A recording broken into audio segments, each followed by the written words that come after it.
कभी आप संकट में पड़ जाओ और कोई समाधान न सूझ रहा हो तो गजेंद्र मोक्ष का पाठ करो, भगवान तुरंत कुछ न कुछ आपको दिशा निर्देश देंगे, समाधान मिलेगा। इसलिए गजेंद्र मोक्ष का पाठ जरूर करना चाहिए। ओम नमो भगवते तस्मै यत एतच्चिदात्मकं पुरुषायादि बीजाय परेशाय धीमहि। एक मनमंत्र में भगवान ने ग्राह से ग्रसित गजराज का उद्धार किया था। कथा प्रसिद्ध है। हाथी हथनियों के साथ गर्मियों में सरोवर में पानी पीने गया, पानी पी के प्यास बुझाई और उसके बाद सरोवर में घुस के जल क्रीड़ा करने लगा। क्रोधित हुआ मगर ने पैर पकड़ लिया।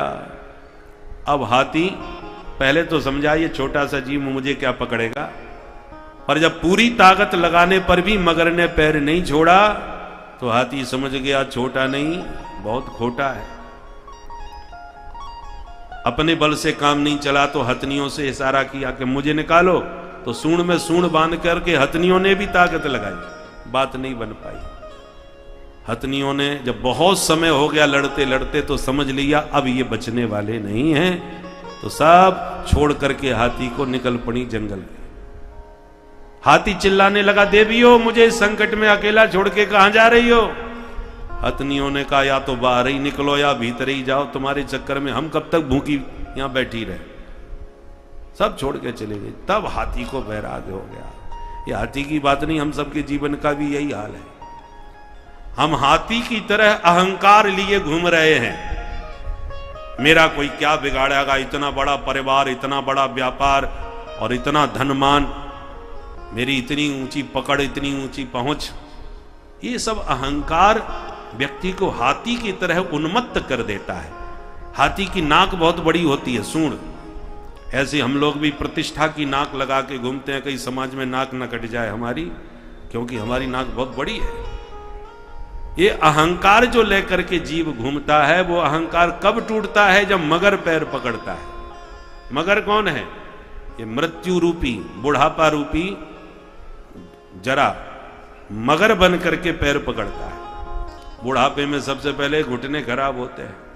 साहब अब चलना फिरना मुश्किल हो गया, चला फिरा नहीं जाते, घुटने खराब हो गए, समझ लो मगर ने पैर पकड़ लिया। होशियार हो जाओ और सावधान हो जाओ, परंतु ये जकड़ता ही चला जाता है। पैर खराब ही नहीं होते, आंख खराब होने लगी, अब कान से भी सुनाई नहीं पड़ने लगा, हाथ भी कांपने लगे। अंगम गलितम पलितम मुंडम दसन विहीनम जातम तुंडम वृद्धो याति गृहीत्वा दंडम तदपि न मुंचत्यासा पिंडम भज गोविंदम गोविंदम भज मूढ़मते। ये शंकराचार्य जी ने बहुत बढ़िया वर्णन किया है। अंगम गलितम, सारा अंग गलित हो जाते हैं, जर्जरित हो जाता है। पलितम मुंडम, ये जितने बाल हैं सब पक जाते हैं। अंगम गलितम पलितम मुंडम दसन विहीनम जातम तुंडम। दसन माने दांत, एक भी दांत मुंह में नहीं रह जाता, मुंह पोपला हो जाता है। अब मुंह पोपला हो जाता है, गाल पिचक जाते हैं।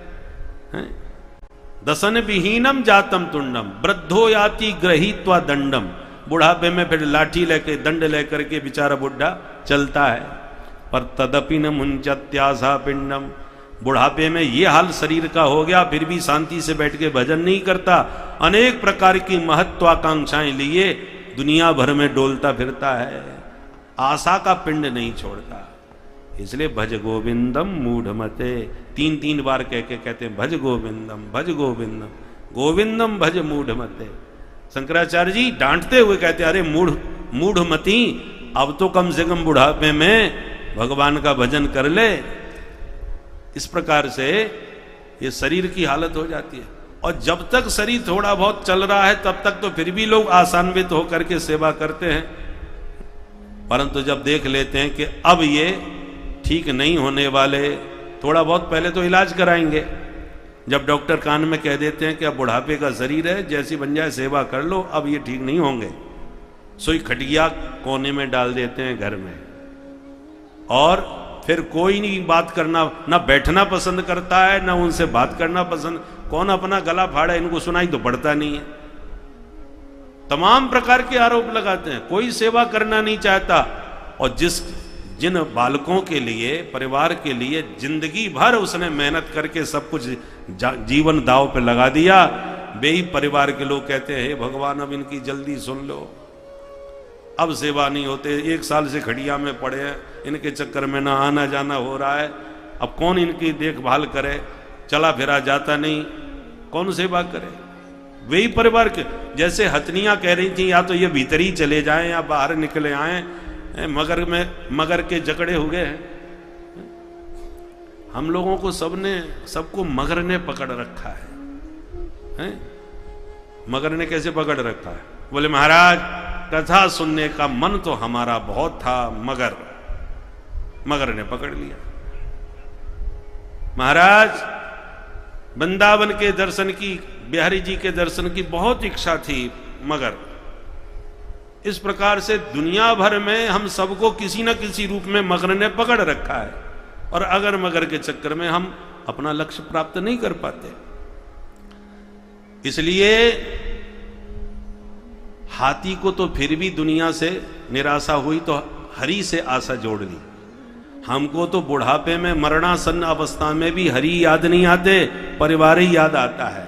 महाराज नातनी की शादी और निबट जाती, महाराज नाती का मुंह और देख लेता, फिर भले ही भगवान उठा लेता, और परिवार के लोग आशा कर रहे हैं प्रभु जल्दी इनकी सुन लो। ये हालत है दुनिया की। इसलिए हाथी की बात नहीं, हम सबके जीवन की यही हालत है।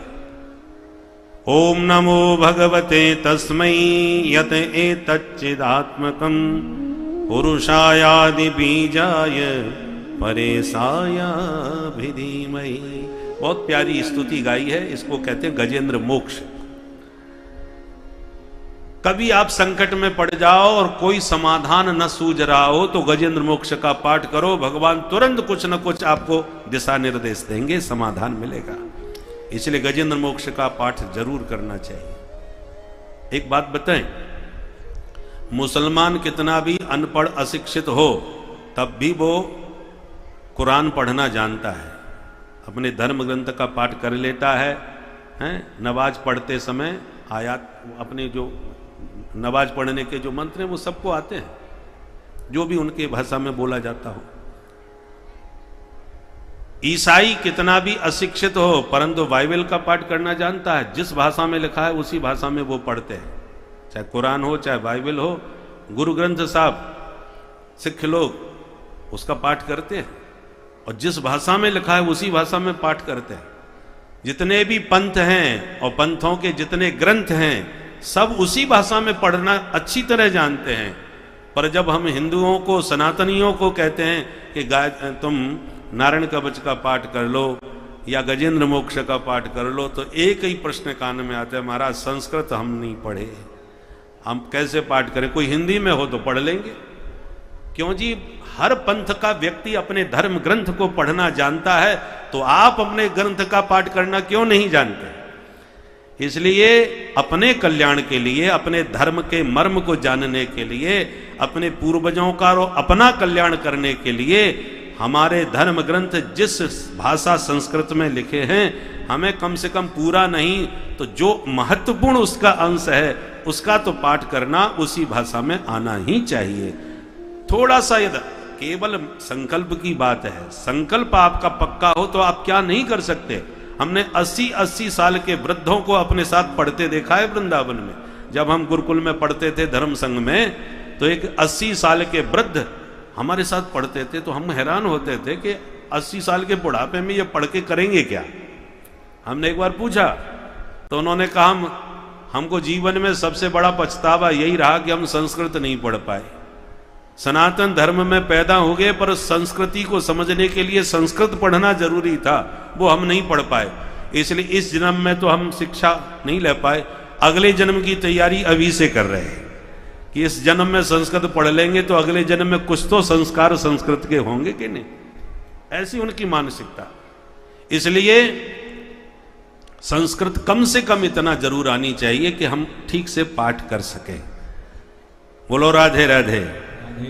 गजेंद्र ने स्तुति करी, हरि प्रसन्न होकर के आए, हाथी की सूंड पकड़ के निकाला, मगर भी खिंचा चला आया तो भगवान ने सुदर्शन चक्र से मगर का मुंह फाड़ दिया और गजग्राह दोनों का उद्धार हो गया। बोलो भक्त वत्सल भगवान की।